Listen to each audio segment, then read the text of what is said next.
ಇನ್ನು ಕಳೆದ ಕೆಲವು ದಿನಗಳಿಂದ ನಿರಂತರವಾಗಿ ಸುರಿತಾ ಇರತಕ್ಕಂಥ ಮಳೆಗೆ ಆ ಜಿಲ್ಲೆಯ ಟೊಮೆಟೊ ಬೆಳೆಗಾರರು ಕಂಗಾಲಾಗಿದ್ದು ಹಗಲು ರಾತ್ರಿ ಪಾಪ ಕಷ್ಟಪಟ್ಟು ಬೆಳೆದ ಟೊಮೆಟೊ ತೋಟಗಳೇ ಕೊಳೆತು ಹೋಗ್ತಾ ಇದೆ. ಇದರಿಂದ ರೈತರು ಯಾಕಾದರೂ ಈ ಮಳೆ ಬೀಳ್ತಾ ಇದೆ ಅಂತ ನೊಂದುಕೊಳ್ತಾ ಇದ್ದಾರೆ.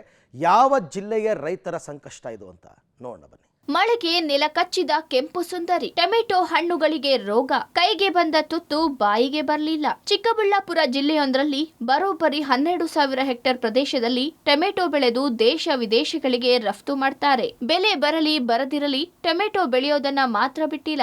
ಆದ್ರೆ ಈಗ ಭೂಮಿಯಲ್ಲಿ ನಳನಳಿಸುತ್ತಿದ್ದ ಟೊಮೆಟೊ ತೋಟಗಳ ಮೇಲೆ ಮಳೆರಾಯನ ವಕ್ರದೃಷ್ಟಿ ಬಿದ್ದಿದ್ದು ಹಗಲು ರಾತ್ರಿ ಕಷ್ಟಪಟ್ಟು ಬೆಳೆದಿದ್ದ ಕೆಂಪು ಸುಂದರಿ ಟೊಮೆಟೊ ಈಗ ತೋಟದಲ್ಲಿ ಕೊಳೆಯುತ್ತಿದೆ. ಕಳೆದ 10 ದಿನಗಳಿಂದ ನಿರಂತರವಾಗಿ ಜಿಟಿ ಮಳೆಯಾಗ್ತಿರೋ ಕಾರಣ ಟೊಮೆಟೊಗೆ ಭೂಮಿಯಲ್ಲಿ ತೇವಾಂಶ ಹೆಚ್ಚಾಗಿ ಗಿಡಗಳು ಕೊಳೆಯುತ್ತಿವೆ.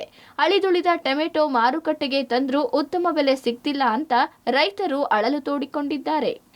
ಒಂದು ವಾರಕ್ಕೂ ಮುಂಚೆ ಒಂದು 350-360 ರೂಪಾಯಿವರೆಗೂ ಹೋಯ್ತು. ಬಟ್ ಇವಾಗ ಯಾಕೆ ಡೌನ್ ಆಯ್ತು ಅಂದ್ರೆ ಒಂದು ಚಂಡಮಾರುತ ಆಗಿದೆ, ಮತ್ತೆ ಇನ್ನೊಂದೇನಂದ್ರೆ ಮಳೆ ಬಿದ್ದಿದೆ ಅಲ್ವಾ. ಚಂಡಮಾರುತ ಬಿದ್ದು ಮಳೆ ಬಿದ್ದಿರ್ತಂದ್ರೆ ನೋಡಿ ಈ ತರ ಟೊಮೊಟೊ ಎಲ್ಲ ಡ್ಯಾಮೇಜ್ ಬರ್ತಾ ಇದೆ. ನಾವ್ ಇವಾಗ ತೋಟದಲ್ಲಿ ಕೀಳ್ತಾ ಇರ್ತೀವಿ, ಕೀಳೋಷ್ಟಕ್ಕೆ ಅರ್ಧ ತೋಟದಲ್ಲಿ ಅಲ್ಲೇ ಬೀಸಾಕುವಂತ ಪರಿಸ್ಥಿತಿ ಬಂದಿದೆ. ಮತ್ತೆ ಎಲ್ಲ ಈ ತರ ಫಂಗಲ್ ಇನ್ಫೆಕ್ಷನ್ ಎಲ್ಲ ಕಾಯಿಸಿಟ್ಬಿಡುತ್ತೆ. ಸೊ ಅದರಿಂದ ಏನಾಗುತ್ತೆ, ಇಲ್ಲಿ ಮಾರ್ಕೆಟ್ ಅಲ್ಲಿ ಪಾರ್ಸಲ್ ಹೋಗಲ್ಲ. ಆದ್ರೂ ಸಮೇತ ಇಲ್ಲಿಂದ ಪಾರ್ಸಲ್ ಹೋಗ್ಬೇಕಾಯ್ತು. ಇಷ್ಟೊತ್ತಿಗೆ ಆಲ್ರೆಡಿ ಪಾರ್ಸಲ್ ಸ್ಟಾರ್ಟ್ ಆಗಬೇಕಾಯ್ತು. ಬಿಕಾಸ್ ಆಫ್ ಮಳೆ ಜಾಸ್ತಿ ಆಗಿರೋದ್ರಿಂದ ಪಾರ್ಸಲ್ ಕೂಡ ಹೋಗ್ತಾ ಇಲ್ಲ. ಅವ್ರು ಬಂದು ಏನಾದ್ರು ಪರ್ಚೇಸ್ ಮಾಡಿದ್ರೆ ತಾನೇ ರೈಸ್ ಹೋಗೋದು. ಚಂಡಮಾರುತ ಬರೋಕ್ಕೂ ಮುಂಚೆ 350 ರೂಪಾಯಿವರೆಗೂ ಹೋಗಿತ್ತು, ಈಗ ಸ್ವಲ್ಪ ಕಮ್ಮಿ ಆಗಿದೆ, 240-250 ರೂಪಾಯಿವರೆಗೂ ಆಗ್ತಾ ಇದೆ. ಇನ್ನು ಚಿಕ್ಕಬಳ್ಳಾಪುರ ತಾಲೂಕಿನ ಹಲವು ಕಡೆ ಟೊಮೆಟೊ ಬೆಳೆದಿದ್ದು ಮಳೆಗೆ ತೋಟಗಳು ಕೊಳೆತು ಹೋಗ್ತಿದ್ದು ರೈತರು ಸಂಕಷ್ಟಕ್ಕೆ ಸಿಲುಕಿದ್ದಾರೆ.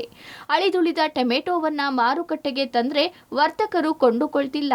ಇದರಿಂದ 15 ಕೆಜಿಯ 1 ಕ್ರೇಟ್ ಟೊಮೆಟೊ 150 ರೂಪಾಯಿಗೆ ಬಿಕರಿಯಾಗ್ತಿದೆ. ನಿರಂತರವಾಗಿ ಮಳೆ ಬರ್ತಾ ಇರೋದ್ರಿಂದ ಟೊಮೆಟೊ ಬೆಲೆ ಕುಸಿತ ಆಗಿದೆ. ಪಾರ್ಸಲ್ ತಡೀತಾ ಇಲ್ಲ, ಮತ್ತೆ ಗಾಡಿಗಳು ಟೈಮ್ ಸರಿಯಾಗಿ ಹೋಗ್ತಾ ಇಲ್ಲ. ಸರಿಯಾಗಿ ಸಾಗಾಣಿಕೆ ಆಗಿಲ್ಲ ಅಂದ್ರೆ ಬೆಲೆ ಕುಸಿತ ಆಗುತ್ತೆ. ಯಾಕೆಂದ್ರೆ ಹೊರಗಡೆ ಹೋಗ್ಬೇಕಾದ್ರೆ ಈಗ ಹೊರಗಡೆ ವಾಂಟೆಡ್ ಇದೆ. ವಾಂಟೆಡ್ ಇರಬೇಕಾದ್ರೆ ಟೊಮೆಟೊ ಮಳೆಯಿಂದ ಎಲ್ಲ ಮಚ್ಚೆ ಬಂದು ಎಲ್ಲ ಡ್ಯಾಮೇಜ್ ಬಂದು ಪಾರ್ಸಲ್ ತಡೀತಾ ಇಲ್ಲ. ಈ ಮಳೆ ನಿರಂತರವಾಗಿ ಇನ್ನೂ ಬೀಳೋದ್ರಿಂದ ಟೊಮೆಟೊ ಬೆಲೆ ಇದೆಲ್ಲ ಹೊರಟೋದ್ರೆ ಮತ್ತೆ ಬೆಲೆ ಜಾಸ್ತಿ ಆಗುತ್ತೆ. ನಾಟಿ ಟೊಮೆಟೊ ಬಂದು 100 ರೂಪಾಯಿ ಇತ್ತು, ಇವತ್ತು 150 ರೂಪಾಯಿ ಆಗಿದೆ. ಸೀಟ್ ಟೊಮೆಟೊ ಬಂದು 150 ರೂಪಾಯಿ ಇತ್ತು, ಇವತ್ತು 250 ರೂಪಾಯಿ ಆಗಿದೆ. 300 ರೂಪಾಯಿ ಬೆಲೆ ಮಾಡಿದ್ರೆ ಅದ್ರ ಒಡವೆ ಅದಕ್ಕೆ ಬರುತ್ತೆ ಹೊರತು ಲಾಭ ಅಂತೂ ಬರಲ್ಲ. ಅದನ್ನ ಅದ್ರ ಮೇಲ್ಪಟ್ಟು ಏನಾದ್ರು ಮಾರಿದ್ರೆ ಬೆಳೆ ಚೆನ್ನಾಗಿ ಬಂದ್ರೆ ರೈತ ಸಂತೋಷವಾಗಿರ್ತಾನೆ.